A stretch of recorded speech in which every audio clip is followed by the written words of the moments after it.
Pour l'immobilier, il faut être visionnaire.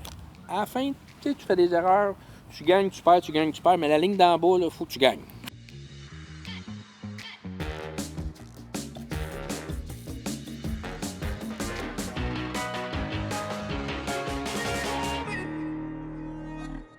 C'est quoi les conseils d'un gars d'expérience et d'expertise qui a fait de l'immobilier, lui, avant le rôle de courtier? Tu as eu de l'immobilier, là. Pour l'immobilier, il faut être visionnaire. Il faut écouter, savoir les besoins. Le monde n'arrête pas de te le demander. Fait que tu dis, il y a un besoin, tu sais. Puis acheter des terrains, puis acheter des prime spots. Pas acheter des terrains pour acheter un terrain et dire, je vais faire un bloc. Ça dépend de quel bloc tu veux faire et dans quel coin. Tu sais, tu veux-tu de la vue? Tu veux-tu être proche? Tu veux-tu marcher en ville de ton appartement? Il faut que tu analyses tout ça. Puis il y en avait du terrain. Puis j'avais les mains dedans. Là, puis des gens m'appelaient pour les vendre. Fait que je me disais, tabarouette, ça serait bon, ça serait bon. Fait que c'est de là que j'ai dit, bon, le besoin, c'est quoi? Le secteur, c'est quoi? Il y a des terrains que j'ai revendus parce que j'avais fait une erreur. Je pense que c'était pas la bonne place, c'était pas ce que je voulais faire.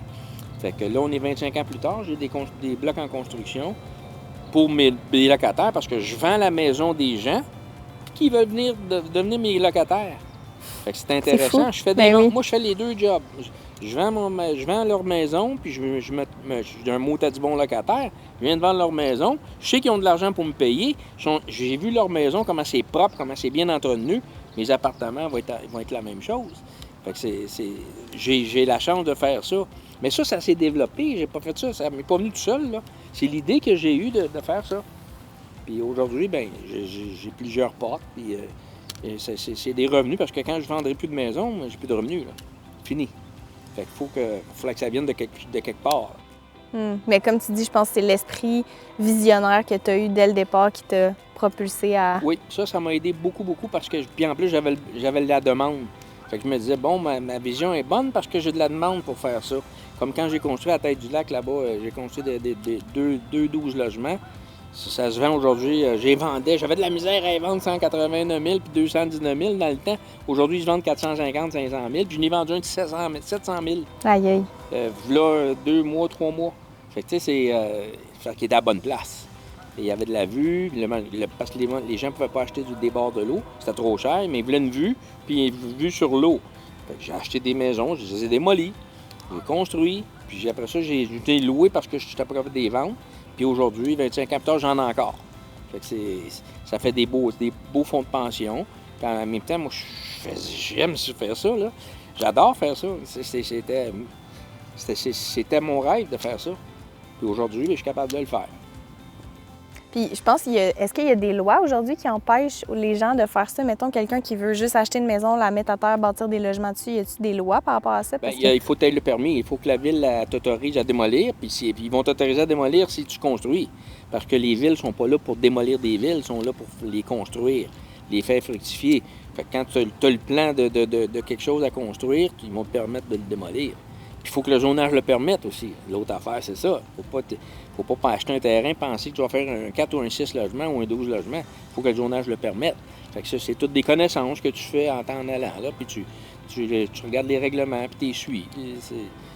Mais il faut avoir des terrains. T'sais, même si tu n'as pas les fonds pour faire le bloc, si tu as le terrain, là, c'est toi qui contrôles. Tu as déjà un bon départ. C'est un bon départ. Un jour, il va y avoir un bloc là, c'est toi qui vas l'avoir parce que c'est toi qui as le terrain. Pas de terrain, tu n'as rien. Fait que même si tu as bien de l'argent, si tu n'as pas de terrain. Fait que conseil numéro 1, commencer par avoir un terrain à la bonne place, bien positionné. Oui, être visionnaire, regarder où est-ce que. L'acheter le terrain, puis si tu es capable, tu as des fonds, tu en achètes plus. Moi, à mesure que les fonds rentraient, à chaque année, je n'achetais. Puis après ça, je m'y mets à les construire parce qu'il y avait de la demande. C'était plus propice aussi financièrement. Quand tu commences, j'ai commencé comme tout le monde, que j'avais pas une scène. J'avais 125 000 de dette, puis c'est là que ça commence. Il faut diversifier. Il faut avoir des placements, il faut avoir des bonnes primes d'assurance quand tu es en affaires. Ça te prend des bonnes assurances s'il t'arrive quelque chose ou s'il t'arrive un problème d'environnement. Ou faut que tu te protèges. Il y a gros des choses autour de ça qu'il faut que tu développes en t'en allant. Moi, au début, là, j'étais un cow-boy. Je voulais juste construire, mais à un moment donné, les fiscalistes sont rentrés là-dedans, puis là, ils ont dit « Facile, fais ça ». Fait que là, tu apprends, mais j'apprends. Moi, il n'y a personne qui m'a aidé, là. Personne qui m'a aidé, je l'ai tout fait tout seul. Mais j'ai fait des erreurs. Beaucoup d'erreurs. Mais à la fin, tu sais, tu fais des erreurs, tu gagnes, tu perds, tu gagnes, tu perds, mais la ligne d'en bas, il faut que tu gagnes. C'est là que j'étais. Puis si, mettons, tu avais le, comme tu sais, le meilleur conseil à donner à tes enfants, tes petits-enfants, ce serait quoi? Ben, s'ils veulent aller vers l'immobilier, parce que c'est pas tout le monde, hein, c'est pas facile, là. Moi, j'ai vendu des blocs appartements à des gens qui étaient plus capables de sentir ça, là. Il faut être fait un peu pour ça aussi. Il faut dealer avec faut dealer avec le monde, il faut dealer avec les fonds. Souvent, ils sont deux du même mois qu'ils ne peuvent pas te payer. Il faut que tu aies les reins assez solides pour payer tes frais, tes paiements. Mais si tu t'en vas vers l'immobilier, il y a des bonnes occasions. Il y a des gens qui ont fait leur temps là-dedans. Là. Ils arrivent à 70 ans. Ils vendent leur bloc. Il est beau, il est bon, il est solide. Puis il y a des bons locataires. Il faut être à l'affût. Il faut regarder tout ça. Puis c'est ça qu'il faut regarder. Il ne faut pas attendre qu'ils mettent une pancarte en avant.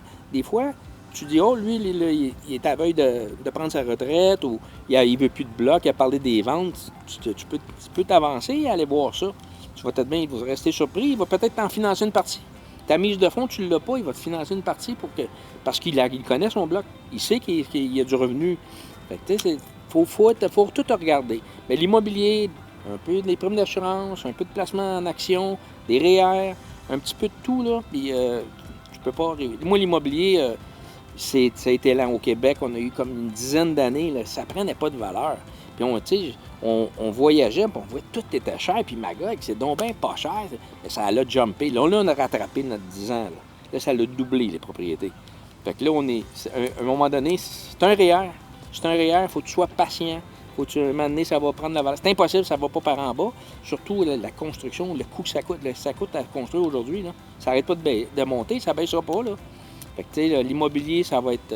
gardez votre maison, gardez vos affaires, ça fructifie tout le temps. Il arrive à un âge que là, tu trouves un autre projet. Faut que tu y ailles. Puis ça, tu surveilles ça, puis tu vas en avoir des deals. Il y en a tout le temps, des deals. On n'a pas assez d'argent pour acheter toutes les deals. Non, c'est ça, il faut les choisir, mais il y en a tout le temps. Oui, il faut faire une sélection. Parfait. Merci pour cette capsule de tes meilleurs trucs d'expertise et d'expérience. Vive l'immobilier.